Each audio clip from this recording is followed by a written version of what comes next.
Hello, Mike Groticelli here, editor of HD Camera Guide with MikeSchell with Convergent Design. We're here today to talk about the NanoFlash and NanoFlash 3D, which is a new product from the company. But first a little bit of, if you don't mind, Mike, about NanoFlash in general. What people love about this thing is that it really makes old cameras new again. If I have an old tape-based camera, I slap this on the back, I've got a file-based digital camera with better quality than I ever had before. Is that true? Absolutely, absolutely. One of the nice things about the box, it has HDSDI in and HDSDI out, as well as HDMI I/O. So one of the nice things is you can hook it up to your tape-based camera and get all the advantages of the file-based workflow. We take in the HDSDI signal, compress it to MPEG-2 in either long GOP or iframe mode, and then we store it on low-cost, affordable compact flash media in either MXF or QuickTime format. You can take the file directly from the compact flash card and go into your Avid, your Final Cut Pro, your Adobe Premiere system. So you don't have to deal with any of the ingest that tape-based workflow does.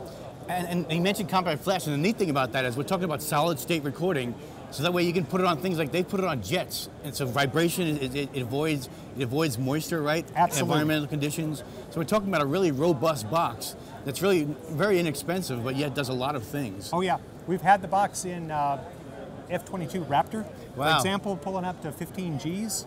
We've had it into a balloon up to 100,000 feet, and it was like minus 75 degrees centigrade. We've had it in underwater housing down to 500 feet doing a 3D recording of the Britannica way back when. So lots of versatility, you know, very rugged. It's all solid state, as you mentioned, all metal, aluminum construction like that. Right. So people beat it pretty hard and it keeps on ticking. That's great, that's great. Another thing, again, besides making old tape-based cameras new, it actually improves the quality of compression cameras. In other words, I can take a Sony EX camera, put this on the back, and right now I'll get a better signal than I would without. Absolutely. Quality of the unit is certainly well above HD Cam, like that. What we've done is we've taken the codec from the Sony PDW 700 camera. And instead of limiting it to only 50 megabit, we've cranked it up so you can go all the way up to 280 megabit. And of course, when you crank it up that high, you get a very commensurate improvement in video quality. Great. Lots of people love it. The big advantage you get is when you're doing compositing and green screen work. Yes. So much easier to chroma key it because you've got the 422 and you've got the high bandwidth. Great. Another thing I love about it, because it's so compact and light and whatnot, it's very flexible to do all kinds of different applications. And one that's really cool that Mike's showing here is they actually put two together to actually record two separate signals for 3D stereoscopic recording. It's a Nano 3D, and we're just introducing it at the show. You can send in two HDSDI signals and synchronize them. The two cameras need to be gen-locked, of course, and we can start the boxes recording simultaneously, so you get left and right, two independent files like that. That's a really neat part. But where you get the huge advantage is on playback. And what happens on playback is we can start the two boxes playing back at the same time.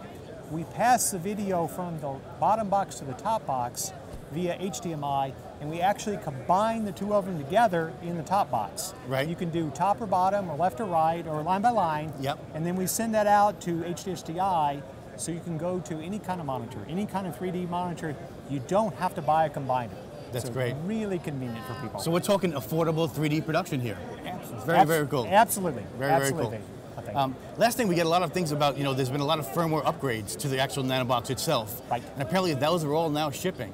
Right. Can you talk a little about what are some of the new features you've put in there? Okay, so we have now a little over 1,300 boxes that we've shipped in about a 5-month period of time.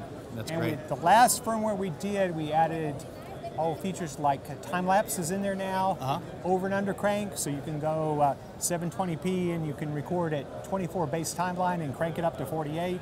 Right. We just added 8-channel audio. We put in loop recording, so you can record 24/7, which is great for kind of news and weather monitoring kind of stuff. A lot of versatility, a lot of functionality.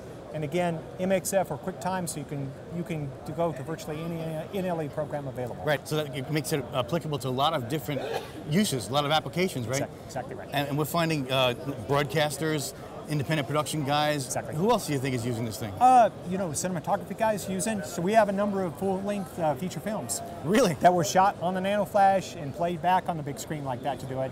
But we've got, National Geographic, all the major guys are using it because they all accept this kind of footage. Right. Universally. Right. BBC is one of our biggest customers.